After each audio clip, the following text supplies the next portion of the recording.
झालावाड़ में स्कूल की बिल्डिंग गिरने के बाद जो हादसा हुआ उसके बाद अब राजस्थान में शिक्षा व्यवस्था को सुधारने का प्रयास किया जा रहा है, या फिर ये कहा जा सकता है कि लगातार जिस तरीके से हादसे जर्जर भवन स्कूलों के जर्जर भवन में हो रहे हैं उसके बाद अब प्रशासन जो है अलर्ट मोड पर आ गया है और जिसके बाद अब स्कूलों की विद्यालयों की जो स्थिति है उस पर सुधारने पर जो है काम किया जा रहा है।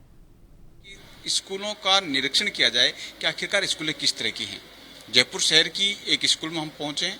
स्कूल किराए के भवन में चल रही है, लेकिन वर्षों से 100 साल से चल रही इस स्कूल की स्थिति अगर आप देखेंगे तो बिल्डिंग जो है वो जर्जर अवस्था में है। आप देख सकते हैं इस स्कूल में नौनिहाल पढ़ रहे हैं। देश का भविष्य यहाँ पर अपना अध्ययन यहाँ पर कर रहा है, लेकिन यहाँ पर प्रशासनिक अधिकारियों की नज़र गई या नहीं गई, ये अपने आप में साफ बयां करते हुए ये तस्वीरें नज़र यहाँ पर आ रही हैं। तमाम जो स्टूडेंट हैं, शिक्षक इनको पढ़ा रहे हैं, पढ़ाई में मन भी बच्चों का लग रहा है, लेकिन मन लगने के बीच में अगर समझदार बच्चा है तो ये ज़रूर सोचता होगा कि जो बेहतर स्कूलें हैं, फर्नीचर वाली स्कूलें हैं, चमचमाती हुई जो स्कूल हैं वो इनके भाग्य में आखिरकार क्यों नहीं आ पाई। लेकिन दूसरा सवाल यही कि आखिरकार विभाग अगर चेता है तो उसके बाद में अब क्या कुछ कवायद होगी, क्योंकि प्रदेश में ये एकमात्र ऐसी स्कूल नहीं है, और भी प्रदेश भर की कई स्कूलें हैं। हमने ग्रामीण तबके की स्कूलों की तस्वीर भी आपको दिखाई थी, जहां पर बारिश के दौरान छत टपकने लग जाती है और टपकती छत के बीच के अंदर स्टूडेंट जो है वो पढ़ते हैं और पढ़ने के साथ साथ अपने भाग्य को कैसे उज्जवल कर सकते हैं उसकी कवायद में लगते हैं। ये हमने देखा कि लगभग इस बिल्डिंग को बनाए हुए 1907 में बिल्डिंग बनी थी। उस बिल्डिंग को बनाने के बाद में अब जो स्थितियां यहाँ पर हैं वो एक तरह से पीड़ादायक इसको कह सकते हैं, क्योंकि छतों का जो चूना है वो इस कदर है कि इतने साल पुराने होने के बाद में इनका गिरना भी एक तरह से लाजमी कहा जा सकता है, और उसके बाद में भी प्रशासनिक अधिकारियों की नज़र नहीं जाना, ये एक बड़ी चिंता का विषय यहाँ पर है। अब विभाग के अधिकारी क्या कुछ इस पर कवायद करेंगे। जयपुर की ये सिंधी कैंप बस स्टैंड की जो तस्वीर है वो यहाँ पर है। आप दीवारों को देख सकते हैं, दीवार जर्जर हैं, दरवाजे तो जर्जर होने ही हैं, लेकिन उसके आसपास की जो अलमारी वगैरह हैं उनके भी जो तस्वीरें वो पूरी तरह से छीन और जीर्ण स्थिति में नज़र आती हैं। ये ज़रूर है कि एक एंगल यहाँ पर जो गाटर जिसको कह सकते हैं ये बाद में निर्माण कार्य के बाद में लगाई गई है, ताकि कुछ सुरक्षित रह सकें और सिक्योरिटी वहाँ पर हो सके,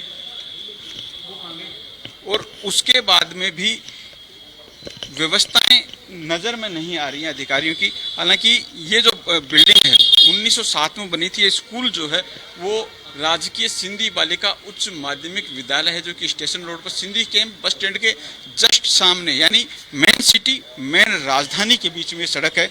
और हमारे साथ प्रिंसिपल महोदय हैं।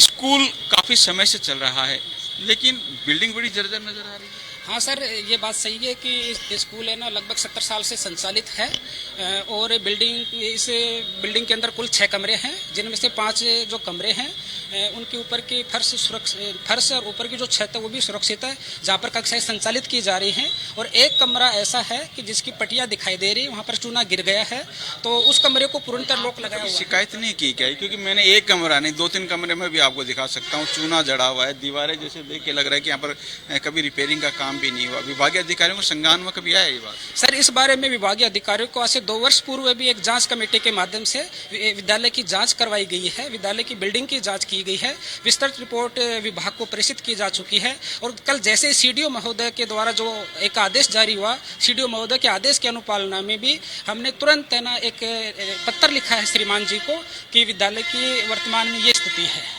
आपको क्या लगता है कि इन स्थितियों में बच्चे पढ़ पाते होंगे, इनको घबराहट नहीं होती होगी? आप एक शिक्षक हैं, शिक्षक होने के नाते क्या समझते हैं, अगर आपका घर इस तरह का हो तो आप इसको रिपेयर करवाते? विभागीय अधिकारी के होने के नाते क्या?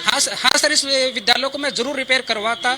मैंने विधायक महोदय से भी, मेरे कार्य ग्रहण करने के बाद में माननीय विधायक महोदय से भी मैंने 2 बार 10-10 लाख रुपए जारी करवाए हैं, लेकिन ये विद्यालय दान में, किराए पर दान में दिया हुआ है, और इसके जो मालिक हैं वो वर्तमान में सैया पर हैं, और उनका जो लड़का है वो काम कराने के लिए मना कर रहा है, बार बार आकर के धमकियां देता है।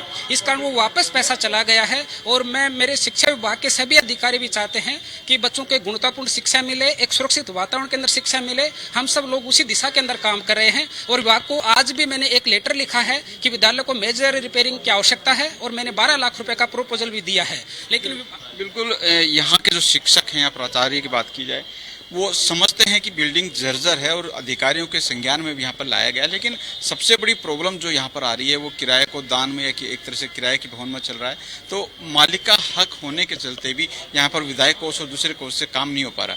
लेकिन सबसे बड़ी बात, राजधानी जयपुर के स्कूल है, ऐसे में विधायक बड़े जो अधिकारी आला अधिकारी हैं उनके नाक के नीचे के स्कूल में इस तरह की व्यवस्थाएं होना, ये कहीं ना कहीं अधिकारियों को देखने की बात होगी।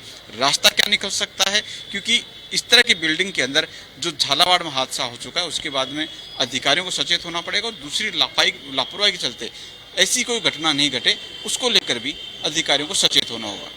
सहयोगी मनमोहन रेवसिया के साथ अनिल सेन, जन टीवी जयपुर।